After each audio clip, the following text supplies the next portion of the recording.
Hello mga idol, may ginawa po akong Sony na 32 inches. Ay ang sira po niyan ay namamatay pag binuhay, namamatay agad. Ay ngayon, sabi ng may-ari, pina-check daw nila yan dati at backlight nga po ang sira.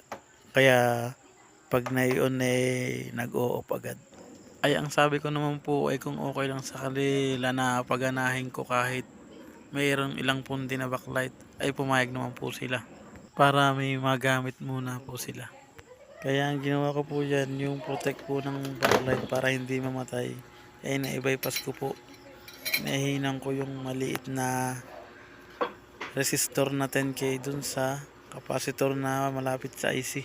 Ay kahirap ihinang sobrang liit. Ayan, pinalaki ko na lang po yan sa cellphone, napakaliit talaga. Kaya ang trabaho ng electronics, tiyagaan lang po talaga. Ayan, naayos ko pa po yung hinang yan, muntik na dumikit dun sa kabila. Ayan.